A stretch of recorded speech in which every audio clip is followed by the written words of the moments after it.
Isang loan application lang pero multiple loans agad ang i-offer sa'yo. Not 1,000 pesos, not 2,000, 3,000, 4,000, but 6,000 agad-agad. Tatlong multiple loans yan agad-agad ha, kaya kayo igagrab nyo din ba? Lalo na kung kapos na kapos kayo ngayon sa budget. Gagawan nga natin ng update itong Pinoy Peso dahil madalas ko nga ding nakikita yung ads nila online. Pero ang tanong, okay ba ang interest na ipinapataw nila sa may ilaloan natin? Ano yung dapat na malaman yung positive and negative feedback ng mga users and especially ako na din? Kaya mamaya na kayo mag-decide pagyari ng video na to kung uutang ba kayo or scroll up nyo na lang pag nakita nyo yung ads nila online. So yes nga, meron akong tatlong offer agad-agad dito at 6,000 pesos. Hati yan sa may tatlo. So multiple loans nga, 2,000, 2,000, 2,000.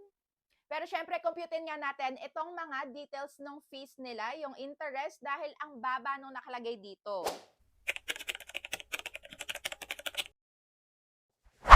Pagka-open ko nga, nung pinaka-application nila is up to 10,000 pesos at 120 days plus yung pagbabayad dito. Low interest rate, i-compute natin yan mamaya. So ako nga dahil update na lang to, nagwan ko na din to ng video last time, pwede nyo yung mapanood yung step by step dyan kung ano yung mga sasagutan sa video ko dito sa may YouTube.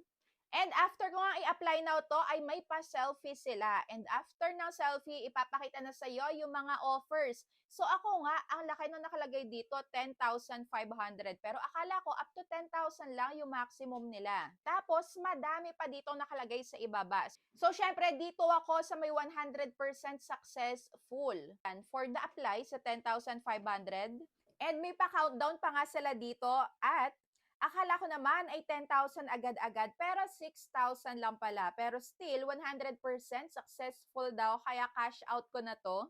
Para mapakita ko nga sa inyo, okay ba ang fees nila, ang interest? So, eto, nahati sa tatlo, pero same pa din ang loan details nila. So, sa may 2,000 pesos, ang management fee ay total of 800 pesos. So, eto yung makakaltas sa may ilo-loan. San ba nanggaling yung 800 pesos na yon? So, merong interest na 70 pesos. Sobrang baba, di ba? Kaya pagka ito lang yung nakita nyo doon sa may ads na pinapakita nila online, talagang mapapaklik kayo agad at apply. Pero wag kayong nagbabase dapat dito sa may interest. Dapat doon sa may service fee and other charges. Kagaya nga nito, account management fee na may 183 pesos, platform service fee ay 183 at risk control service fee or risk fee na same lang din, 183. At may credit fee pa, 181 pesos. Sobrang dami, ano? Kaya iwan na iwan yung interest. So, ayan yung total ng 800 pesos. Kaya ang matatanggap ko na lang dito ay 1,200 pesos. At yung sinasabi nila na 120 plus days yung pagbabayad ay hindi po totoo dahil 7 days lang siya talaga. At medyo mabigat to sa bulsa dahil short term lang. Paano kung wala ka pang sahod niyan sa loob ng 7 days? Diyan na naman papasok yung tapal-tapal system, mangungutang ka sa ibang loan application para pambayad dito sa bago mong uutangin. Kaya, kung ganun lang din yung mangyayari, wag nyo na lang din tong kuhanin. Pwede to ha, kung for emergency talaga ako mabilisan, pero hindi din pala dahil nung chinek ko kung gaano katagal ba tayo mag-aantay pagka nag-apply tayo ng loan dito, chinek ko sa frequently asked questions nila dito sa application mismo nila, ang nakalagay, mag-aantay pa tayo ng 1 to 2 days. At pagka weekend nag-apply, abot ng up to 4 days pa. So ayan, yung same na yan na tatlong multiple loans, eto lang din yung nakalagay, same loan information. Kaya kayo, ano yung masasabi nyo dito? Comment down below kung okay pa din ba sa inyo, igagrab nyo pa din ba? At nung kinonfirm loan ko na nga dito, ay may lumabas na, allow notification, pero ako is hindi ko inallow, kaya hindi siya nag-go.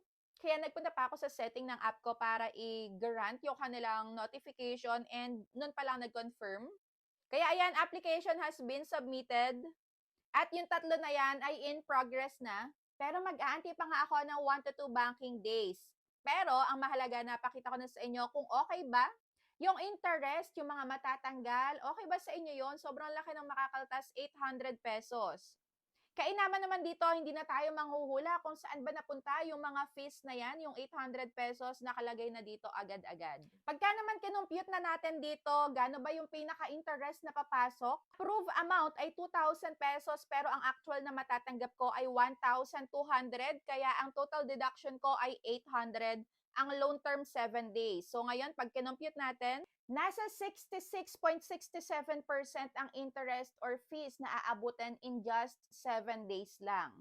What more kung aabutin to ng monthly. So, sobrang laki na. So, yan yung equivalent in percent. At kapag ka tinotal naman natin yung 6,000 pesos na yan, ang actual na lang na marireceive ko ay 3,600 pesos. At ang total naman na makakaltas ay 2,400. O di ba, ang dami nang mabibili sa 2,400 na to. At ang mas mahirap dito, pagka na-overdue ka, tatlo-tatlo pa ang ipapatong sa'yo dito na penalty fee. At nung chinek ko nga din, yung mga feedbacks dito, may mga nagsasabi, very impressed sila, very impressed, very impressed. Maganda daw para sa kanila yung loan application na to. Pero hindi din tayo sure kung talagang ito ba ay yung mga real users na nagko-comment or yung mga nagre-rate. Kaya medyo nakaka-confuse din kung maganda ba talaga dahil meron tong 4.5 na ratings. At kung ako sa inyo naman, ugaliin nyo na doon kayo tumingin ng mga ratings and reviews sa 1 star lang. At ang sabi nga nung isa ay, they say in their ads that you can pay your credit partially for 3 months or 5 months.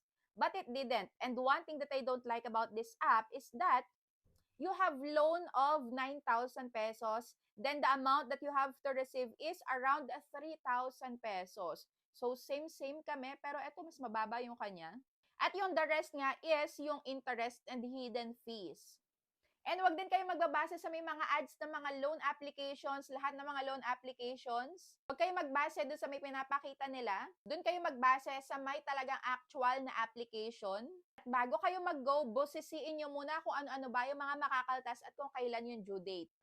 At what if naman pagka malapit na yung pagbabayad? So sabi nga dito, they won't stop calling you even though you're only 1 day overdue. And even though you explain to give you some time to pay your due, they won't stop calling you. Yan, talagang meron at meron talaga dito ang mga makukulit na tatawag ng tatawag before your due date and syempre, pagka due date mo na at lalo pagka na-overdue ka. And another overdue, after that daw na 1 to 2 days siyang na-overdue, I started receiving a lot of, ayan, may mga harassments daw, mga pananakot, insults, and more.